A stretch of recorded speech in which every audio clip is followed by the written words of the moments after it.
continuing with the 2017 train, coming later sometime in the year will be a HD remaster of Final Fantasy 12. Woo, doggy. Yes, Justin is excited. Yeah, when I get really excited, I turn into Well, you're Iowa. some sort of prospector. You're Slim Pickens all of a sudden.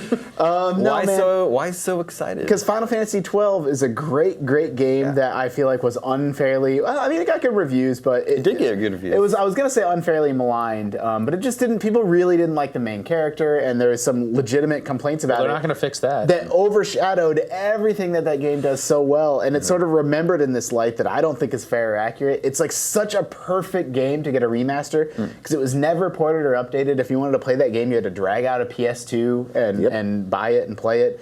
It's a perfect candidate for a remaster. Hey, does it have an overworld?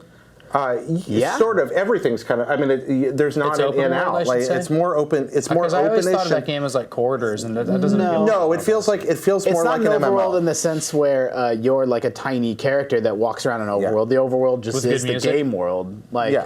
It had this awesome monster hunting, system in it. But it's that game's battle system. One of the greatest JRPG battle systems. So not ever. Yeah, it's like stuff.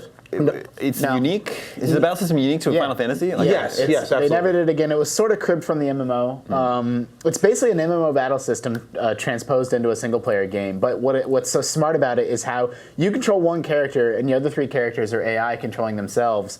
But you have so much control over what they do when. You can set up all these if-then statements. So it's like, if my health drops below 30%, use a potion. And if another character's health drops below this, then heal them. But otherwise, if everyone's health is good, then you're doing this. And like the amount, but what was so smart about it isn't that you had so much control over your character, but you had to unlock and find, like in the game world, like, yes, I finally have the ability to use a potion under 25% instead of 50%. And it was, as you got later in the game, you got more and more control over what your AI party members did, and setting up their gambits perfectly so that the game would practically play itself was awesome. Like, does it have rewarding. It has Moogles. Yeah. It's also kind of the ultimate embodiment. I'm so glad you went on to the system. People talk about Final Fantasy V systems a lot, and they should, but I think 12's even more brilliant. It's the kind of the ultimate embodiment of that RPG principle where the battles themselves might not be that interesting. It's getting ready for the battle that's the best part of the game. You would switch around all your gambits, and what I loved about them is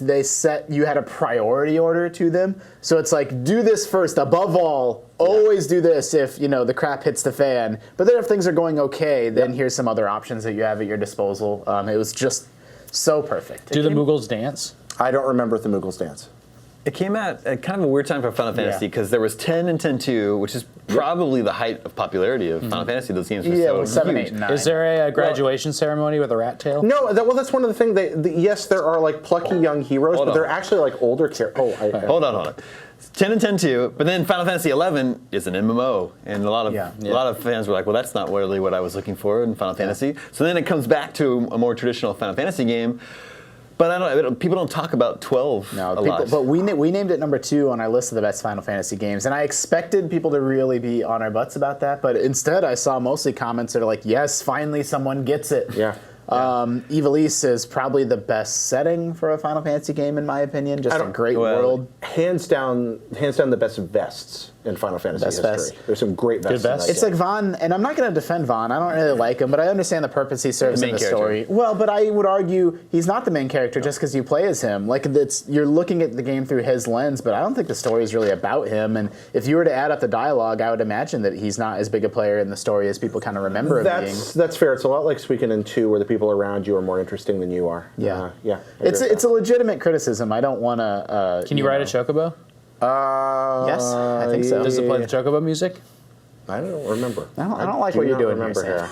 I'm just trying to gauge whether this is the best Final Fantasy game, as you guys are saying. Does it have that awesome Ride That Chocobo metal song from Final Fantasy 13? No, the metal remix, though. Yeah. I look forward to checking it out again because I got Final Fantasy 12 and started it, put a couple hours into it, and then I got distracted. See, I just read that the Captain first Bosch. Final Fantasy's name was Final Fantasy, and I never played one after it. Yeah. Oh, okay. There you go. No, I've played 6. That and Grandia are the greatest RPG battle systems. Ooh, Grandia does have a good one. Grandia is the best. Chrono Cross is a terrible game with a great battle system. Chrono Crosses is really good, too. Yeah. Chrono Triggers is good. Chrono Triggers is really, really good. That's true. Well, look for Final Fantasy 10-2 12 is really HD Remaster coming next year.